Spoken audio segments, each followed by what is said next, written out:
الله الرحمن الرحیم. ای زما مسافرو ورونو چې بار ملکونو کې اوسېږئ او ځوانان یې او تاسو خپلو ښځو له موبایل ورکړی دی، نو تاسو نیت صحیح دی چې ما سره د هغې رابطه وي اور هغې سره ویډیو کال زه کوم، خو د هغې دونه نقصانات وشو چې تاسو ته اندازه نشته او ښه پوهېږئ او ښه ته پته لګېدلې ده او په کلو کې څه څه وشو، ټول ټلیفونونه تاسو درځي. داسې کار مه کوئ. یا چې موبایل بلکل کور نه وي، که وي د بټنو موبایل او ستاسو والدې صاحبې سره او کور له سره هم رابطه کوئ او مور سره هم رابطه کوئ. دا خبره ما ولې وکړه؟ 3 ټي وي ګان 15 رادیو کې زه بیان کوم او په زرګونو ټلیفونه زما راځي، نو د خلکو راله دماغ خراب کړه. پس دا کار وشو دا کار وشو. تاسو ولې خپلو ښځو له ټچ موبایل ورکوئ؟ د فتنو اډه. تاسو نیت صحیح دی چې موږ سره به رابطه کوي، خو څنګه چې موږ سره نفس شیطان دی هغې سره هم دی.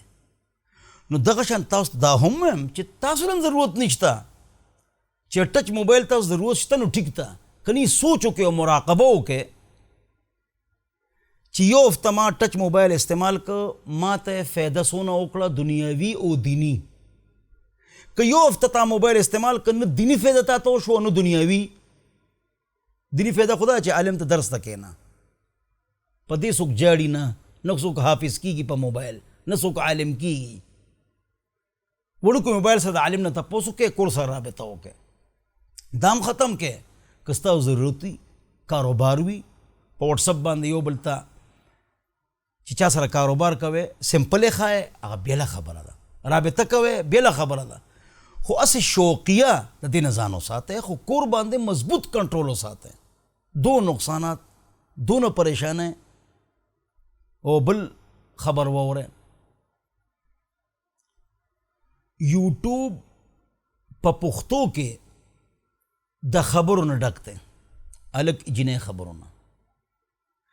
څونه دی کې قتلونه وشو، څونه جګړه جوړې شوې، څونه دشمنۍ جوړې شوې. دا ولې؟ دا هر څه ریکارډ کېږي او موږ ته پته نه لګي او زموږ نقصان کېږي. دا ټول څیزونه بار ته راوځي. خپل پکچرز یو بل ته لیږل را لیږل، د بیبیانو د خوریانو دین هم ځان وساتئ، خفه کېږو به نه. او دویم نصیحت تاسو ته کوم چې کله تاسو چوک او دکان کې کښېنئ، اخوا دېخوا بازارونو کې ګرځئ او تاسو څه جینکې ووینئ چې د هغې صادر، لوپټه، انداز، رفتار، گفتار، خبرې اترې، دکان ته تګ را تګ، چېرې دا لوپټۍ صحیح نه ده او اندا یې صحیح نه دی او مخ یې څنګه پټ کړی دی، نو دا ټولې خبرې په خپل کور کې په خپلو جینکو، لوریانو، خوریانو، ښځو باندې فټ کړئ که نه.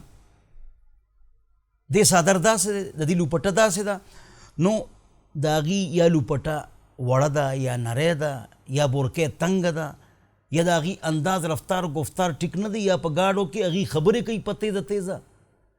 دقه خبرې په خپل کور باندې فټ او سیټ کړئ که نه، چې بھئی که زما خور داسې پړونی یا لوپټه یا داسې انداز اختیار کړي د هغې به څو نقصاني، نو دقه خبرې کور هم کوئ که نه. نو دې کور 3 لکان دې کور پسې لګیا دي او دې کور 3 لکان دې پسې لګیا دي، نو دا سوچ نه کوي چې بھئی زما خور یا نه شته. د پردې که پرده کوې، داسې پرده به ښځه کوي چې د هغې حسن پټ شي، د یې ښکلېوالی پټ شي، هغه پرده ده. چې مخ یې پټ کړی دی نو لاس به دلته ږدي. فقها هم وایي، شریعت هم وایي، عقل هم وایي، پښتو هم وایي چې د بدن اتار چړو پته ونه لګي، لاس به دلته ږدي. بل چې مخ یې پټ کړی خو دی، خو نیم تندی هم ښکاري، روزي هم ښکاري، سترګې هم ښکاري او نینګي هم ښکاري، دا څه پرده ده؟ دې نه خو چې دا مخ کلو کې نو ښه ده. ضرورت څه دی چې پرده کوي شرعي پرده کوي، حیادار او د غیرت نه ډکه پرده کوي. وی د قیامت پر ورځ به هغه ښځې چې پردې کړي خو پردې د شریعت مطابق نه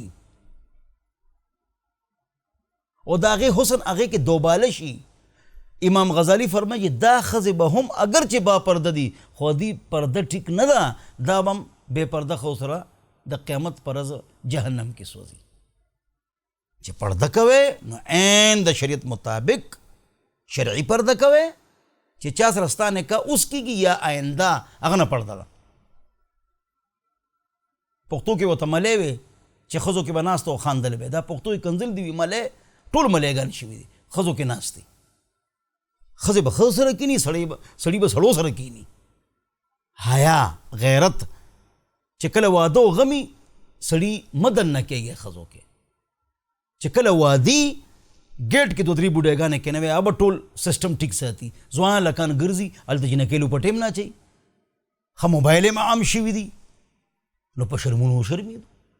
نو خدای پاک ته په دې خبرو موږ له عمل توفیق نصیب وګرځوي او د قبر او آخرت فکر دی الله موږ ته نصیب وګرځوي. و آخر دعوانا الحمد